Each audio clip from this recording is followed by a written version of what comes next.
Panloloob ng binata sa isang bahay sa Mangaldan, Pangasinan sa pool sa CCTV. Suspect nagnakaw umano para may pang-inom. Shot pa more. Nagkatutok live ay exclusive ang aming partner na si Joan Ponsoy. Partner. Alam mo partner, bago pa nga itong selebrasyon ng katatapos lamang na holiday season ay paulit-ulit itong paalala nga ng otoridad kaugnay sa kaso ng posibleng may tala na pagnanakaw nga o panloloob sa ganitong pagkakataon. Dito sa ating report, mainam na lamang at meron daw CCTV camera at madaling na-identify itong suspect.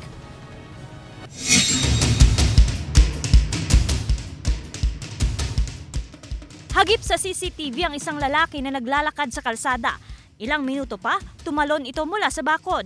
Naglakad sa compound ng bahay. Saka gumapang para hindi makita ng mga motorista sa kalsada. Dumiretso siya sa likurang bahagi ng bahay at sinira ang pinto sa likod. Pero lumabas din matapos umanong hindi mabuksan ang pinto sa loob ng bahay. Sinira niya ang isa pang pinto ng bahay at dito na siya tuluyang nakapasok. Sa tulong ng CCTV footage, nakilalang suspect na si John Ray Alcantara. Tinangay ng suspect ang 5,000 pesos cash sa loob ng bahay. Narecover din ng pulisya ang iba pang gamit na ninakaw ng suspect, kabilang ang molder ng hollow block, rim ng motorsiklo, bottle juice at isang set ng electric razor. Hindi na nagpa-unlock ng panayam ang may-ari ng bahay. Inamin ng suspect ang ginawa. Pangjang siya po. Bibenta mo yung bakal? Po. Tapos siya napagbentuhan? Panginom po. Panginom? Pangmirenda. Nang dalhin sa barangay hall ang suspect na pag-alaman na meron pa siyang ibang nabiktima, kung saan na-recover din sa kanyang kustodiya ang umano'y ninakaw na relo at kwintas. Ang suspect na yan talagang notorious na sa barangay Tubag. Ilang beses na namin nahuli yan, tapos ang dami ng blatter sa kanya na talagang yung aktibidad na yan talagang kagagawan niya. Kinapkapan po itong suspect ng mga kapulisan natin at meron din nakuhang isang sachet ng shabu, alin ni shabu. Kasama si Daryl Peralta, ako si Joan Ponsoy, naghahatid ng Balitang Amyanan.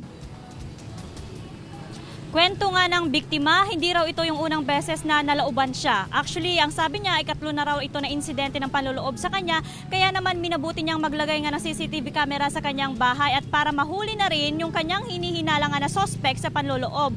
At itong na-identify na suspect, siya raw talaga yung itinuturo rin ng ibang mga residente na nanloloob sa kanilang bahay. At ayon nga sa barangay chairman, gaya na nabanggit niya kanina, hindi lang ito yung bahay na nilooban nga ng suspect, maging itong mga kapitbahay nga ng biktima ay biktima na rin umano nitong suspect at pinagsabihan, naaktuhan kasi ito na nagnanakaw, pinagsabihan ng barangay chairman na magbago pero hindi raw natututo. Hindi rin daw kasi nila masampahan ng kaso itong suspect noon dahil minor de edad ito. Inofora na rin umano ng barangay chairman ang nasabing lalaki ng trabaho pero umayaw naman ito. Bukod nga sa kasong robbery ay masasampahan rin ang suspect ng kasong paglabag sa RA 9165 matapos itong mahulian nga ng illegal na droga. Ayon sa PNP, newly identified drug personality lamang itong nasabing suspect. Hindi nagtatapos sa holiday season itong paalala nga ng otoridad kaugnay sa kaso ng panloloob at pagnanakaw sa mga bahay at maging sa mga kababayan natin. Kaya naman itong kanilang paalala kapag aalis ng bahay, syempre paulit-ulit na sinasabi, ikandado ang pintuan, ang bintana,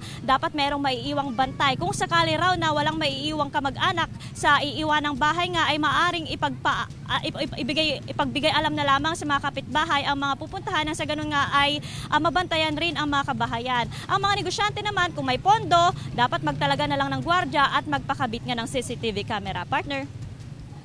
Ayan, tapos na ang maliligayang araw ni Gapang Boy.